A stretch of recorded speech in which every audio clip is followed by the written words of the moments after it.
Alright, Schlockmeister fans, also known as House of Psychotic Women, it's Blue Eyes of the Broken Doll. Let's check it out. The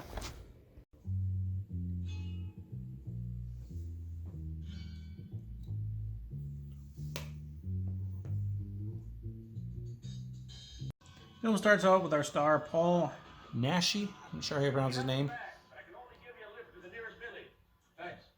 He's hitching a ride. Drifter looking for work. Would you know if I could find a job around here? Work around here? No, I don't think so. 6 rats. Why didn't you send him to the house up on the hill? The sisters are always looking for somebody to lend a hand. He seems like a pretty nice guy. The sisters are in need of a man. I think I can offer you something interesting. Eventually he gets a ride from someone. My two sisters and I live a few kilometers outside of Peru's in a house that's big and old, and it's all going to ruin. Nicole and I can't possibly look to it. I expect you'll get along well around here. So they arrive. He's basically going to be a caretaker, Same with you. gardener. Please come with me. Our hero is plagued by dreams where he's choking women, killing them.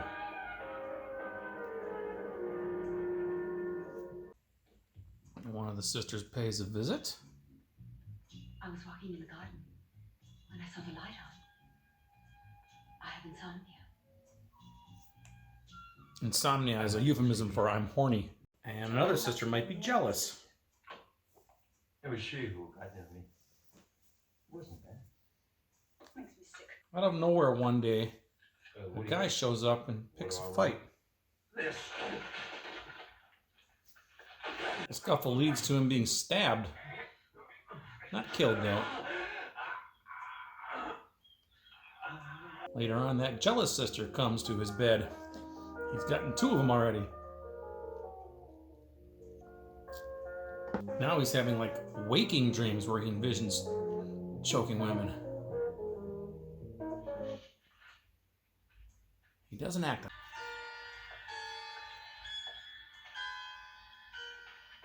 And we have a murder.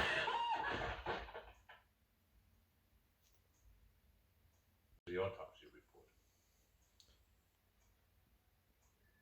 Son of a bitch. He wasn't satisfied with just killing her. Gouged out her eyes. This woman has victim written all over her face. And there are her eyes. All the women that he's killed have had blonde hair and blue eyes. But how do you know that? If the bodies have no eyes. Leave him, please. I ask as a sister. He really loves me. And not only for one night. We're in love. And that's a thing you've never felt. Well, rest easy. I'm not interested. And another blonde-haired, blue-eyed lady.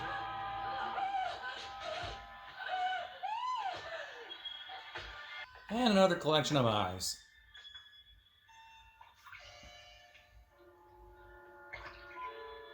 One of the sisters, Nicole, becomes our next victim.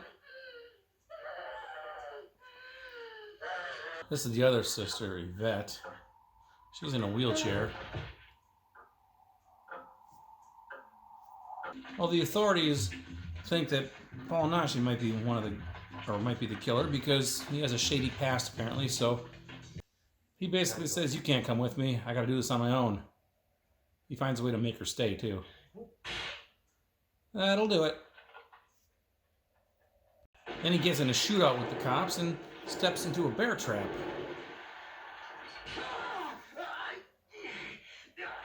He doesn't win this battle.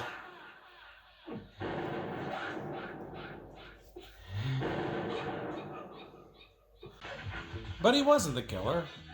Now we have another potential victim here. And who is it?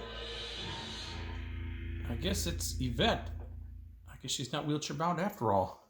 They get into a struggle, which leads them right down the stairs. Using her wheelchair as a tool, she chokes her to death. But then moments later, she becomes our next victim. And the real killer puts that knife in the dead girl's hand. Can you wait a few minutes, Claude? might be interested in this. Yvette wasn't killed the way it appeared to us. Apparently, the doctor did it. I murdered her. I murdered her. For that. Is this his dead wife? I've got eyes for you that'll last forever. As beautiful as the sky. They'll never die, never. I promise you. All right, let's talk about Blue Eyes of the Broken Doll. I have this movie because I have a pre-recorded VHS of this movie under the title House of Psychotic Women. That's how I originally knew it. Never actually seen the movie until today, first time viewing for me. It's kind of a giallo film, although I think this one is Spanish made. Paul, I don't know how to pronounce his name, Naschy, I have no idea. But he was a director and actor. I think he directed movies too. A bunch of films, several of which I've already reviewed, but he actually starred in this one. He did not direct it. And he plays this drifter. He comes into this town. He's looking for work. He ends up hooking up with this woman who picks him up hitchhiking. She takes him back to their Gothic mansion or whatever. She lives with her two sisters. So these three sisters living in this house, Yvette, Nicole, and can't remember what the third one's name was.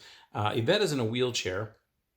Now, as soon as he moves in, some strange things start happening in town and around. Somebody starts killing women, and specifically blonde-haired, blue-eyed women. And not only that, but the killer gouges out the eyes, cuts them out, and then saves them in this jar. Although every time we see that jar, it's got a new set of eyes in it. So it's not like they're collecting these eyes over and over again in the same jar. But whatever, who knows?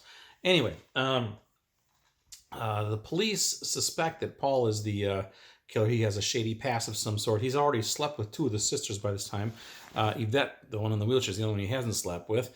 The two sisters are a little bit jealous of each other over the affections of Paul. Eventually, he chooses the sister, I can't remember her name, not Nicole, and runs off with her. The police are chasing him, and then he decides, I can't take you down this road, so you got to stay here. She refuses, so he knocks her out, dumps her in the snow, and leaves. And then the police catch up to him, and they have a shootout with him, and they kill him. He also stepped in a bear trap. So anyway, he's dead. Now, we know he's not the killer. We don't know who the killer is, but we know it's not him, and it's not him. Next thing you know, the killer is back and killing somebody else. Then there's this big reveal. The mask comes off, and it's Yvette. Apparently, Yvette, whenever she hears this Frere Jacques music from this music box or something, she can walk. She can get out of her wheelchair and walk around. However, she kills somebody with her wheelchair, actually. She chokes her with one of the bars on her wheelchair. But then the real killer actually shows up and kills Yvette. So who the hell is this? Well, the killer then put the knife in the dead girl's hand to make it look like they killed each other. But then the police figure out that there's no way that could have happened. And then the doctor admits to doing it. Apparently, and I didn't catch who this woman was, but he's got a dead body hiding downstairs. I'm assuming it's his dead wife, and her eyes are gone. So I don't know what happened to the eyes, but apparently he's lost his mind and he's been trying to collect eyes for her.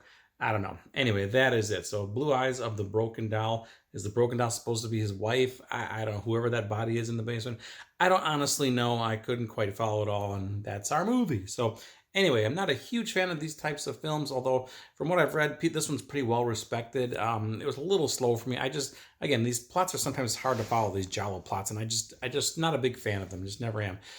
There's some nude scenes in this movie. Some lovely ladies take off their clothes. Some decent gore. We have some people getting sliced on the neck. We don't see any actual eye gougings, but we do see the eyes after the fact. That's kind of cool. Don't see that a lot. Anyway, that is it. Blue Eyes of the Broken Doll. It's available on this DVD. My DVD copy is here a little beat up, but the disc is fine. I think this is available on a Blu-ray, or at least I think there's a Paul Naschy collection out there that has a Blu-ray of this movie, so you can track it down that way too. This DVD, I think that Blu-ray combo was like $50 or something too, so I'm not sure, but this DVD you can get for 10 to 15 in that area. So anyway, that's it. A lot of actual extras on here, including an introduction by Paul himself. But yeah, a lot of stuff here. So check it out. Leave some comments saying what you think of Blue Eyes of the Broken Doll, otherwise known as House of Psychotic Women. Watch it. Bye.